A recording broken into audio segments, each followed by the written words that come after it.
Hello नमस्कार साथियों, स्वागत है आप सभी का। ये बीपीएससी के लिए प्रैक्टिस सेट 13 है। 12 प्रैक्टिस सेट ऑलरेडी कर चुका हूँ, इस चैनल पे अवेलेबल है। और ये प्रैक्टिस सेट मैं जहाँ से लेके कर रहा हूँ ये है एडुटेरिया का बुक वस्तुनिष्ठ समान अध्ययन 7500।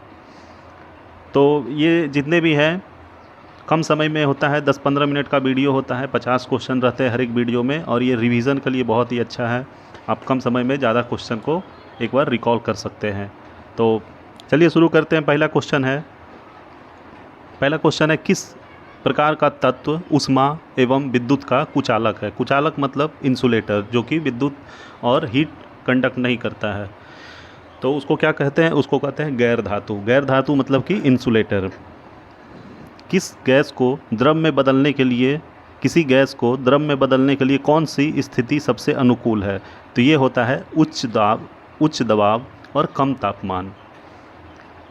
प्रतिचुंबकीय पदार्थ की चुंबकीय प्रकृति कैसे होती है? तो ये होती है ऋणात्मक।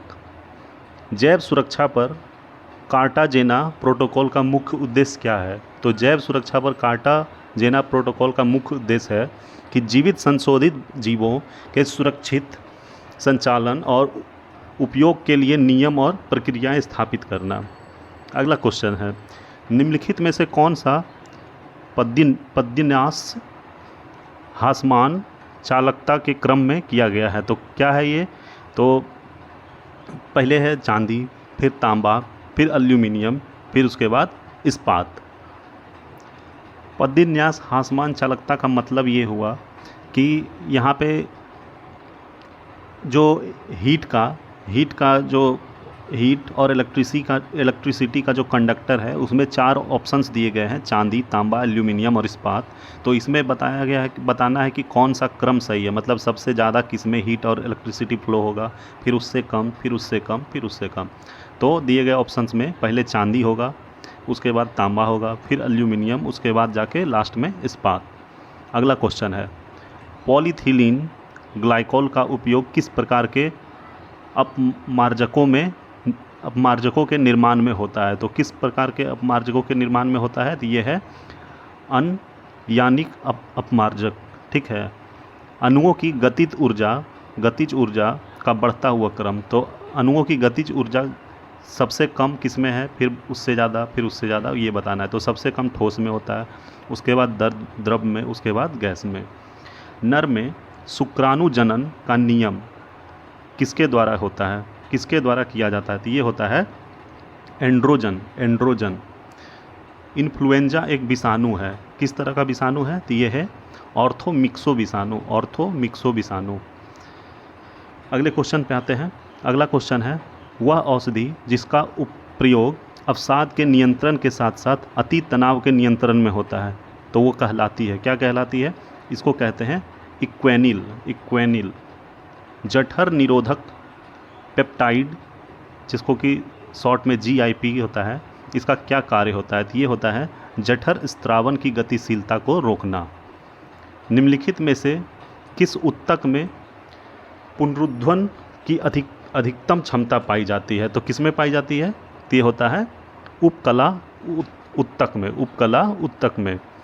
प्रकाश संश्लेषण की क्रिया का अंतिम उत्पाद है, क्या है? तो यह है ऑक्सीजन। लैंगिक जनन का उत्पाद सामान्यतः उत्पन्न करता है, क्या उत्पन्न करता है? तो यह है नए अनुवांशिक युग्म, जिससे विभिन्नताएं आती है। गृहिणी की उपकला द्वारा स्रावित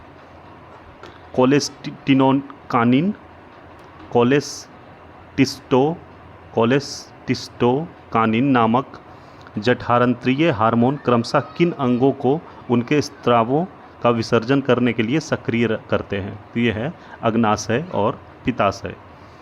मेगास्थनीज के अनुसार मौर्यकालीन समाज में स्त्रियों की दशा के कारण के संबंध के कौन सा कथन सत्य है? तो कौन सा कथन सत्य है? 4 स्टेटमेंट है इसमें, पहला, दूसरा और तीसरा सही है। तो एक बार पढ़ लेते हैं। सत्ताधारी वर्ग में बहुविवाह का बढ़ता प्रचलन, सम्राट के अंगरक्षकों के रूप में उनकी नियुक्ति, विधवा विवाह की अनुमति। दक्षिणी भारत में सर्वप्रथम एक विस्तृत समाज का निर्माण किसने किया? तो वो किया था चोल साम्राज्य ने। किस वेद में प्राचीन वैदिक युग की सभ्यता के बारे में सूचना दी गई है? तो यह है ऋग्वेद। गोल गुंबद के संदर्भ में निम्नलिखित कथनों पर विचार कीजिए और इसमें कौन सा कथन सही नहीं है वो बताना है। तो इसमें जो है दूसरा ऑप्शन ये सही नहीं है, बाकी पहला, तीसरा और चौथा सही है। गोल गुंबद कर्नाटक के बीजापुर जिले में है। इस गुंबद का निर्माण गहरे स्लेटी रंग का बेसाल्ट पत्थर से किया गया है। यह विश्व का दूसरा सबसे बड़ा मकबरा है। अपनी शक्ति को सुमेलित करने के बाद बलबन ने कौन सी वैभव उपाधि धारण की? तो ये किया था जिल्ले इलाही। जिल्ले इलाही। निम्नलिखित में से किस पुस्तक को दारा सिकोह ने लिखा था? तो इस पुस्तक का नाम था मजमा उल बहरीन। मजमा उल बहरीन। रानी रुद्रमा देवी का संबंध किस वंश से है? तो ये है काकतीय वंश से। काकतीय वंश से। भारत ने किस भाग में आसफ जाही राजवंश के निजामों का शासन किया था? तो ये है दक्कन प्रांत। यान डाबू की संधि के परिणाम के संदर्भ में निम्नलिखित कथनों पर विचार कीजिए। इसमें कौन सा सही है वो बताना है। 3 कथन दिया हुआ है, तो इसमें दूसरा और तीसरा सही है। दूसरा कथन है अंग्रेज़ों को 10 लाख पाउंड स्टर्लिंग का मुआवजा देने का वादा किया था। ब्रिटिश व्यापारियों को सुरक्षा की गारंटी देने का वादा किया गया। प्रथम भारतीय किसान स्कूल की स्थापना किसने की थी? तो इसका नाम था NG रंगा। NG रंगा। वेल्लोर का सिपाही विद्रोह किस वर्ष हुआ था? तो ये हुआ था 1806 ईस्वी में। अगला क्वेश्चन है हंटर कमीशन की रिपोर्ट को किसने पन्ने दर पन्ने निर्लज सरकारी लिपापोती की संज्ञा दी थी? तो ये दिया था महात्मा गांधी ने। शेर शाह ने अपने संपूर्ण साम्राज्य को कितने सरकारों में विभाजित किया था? तो ये किया था 47 सरकारों में। निम्न में कौन बिहार के प्रथम लोकायुक्त थे? तो इनका नाम था वासुदेव साहनी। मुंडा जनजाति की खुटकट्टी व्यवस्था को ब्रिटिश सरकार द्वारा मान्यता प्रदान की गई थी। कब की गई थी? तो ये की गई थी 1905 ईस्वी में। निम्नलिखित उच्चावच आकृतियों पर ध्यान दीजिए और इसमें बताइए बढ़ते क्रम में, ठीक है, कि कौन सा पहले है, फिर उसके बाद है, फिर उसके बाद है। तो ये जो श्रृंखला दिया हुआ है, पहले महादेव पर्वत श्रृंखला, उसके बाद मैकाल पर्वत श्रृंखला, फिर छोटा नागपुर, फिर खासी की पहाड़ियाँ, ये दिया हुआ है प्रॉपर पूरब पश्चिम से पूरब की ओर। क्षोभ सीमा के संबंध में निम्नलिखित में से कौन सा कथन सत्य नहीं है? तो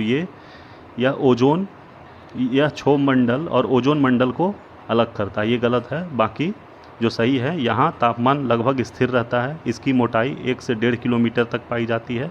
इसकी निचली सीमा पर जेट हवाएं चलती है। निम्नलिखित द्वीपों को उसके क्षेत्रफल के अनुसार अवरोही क्रम में लगाएं।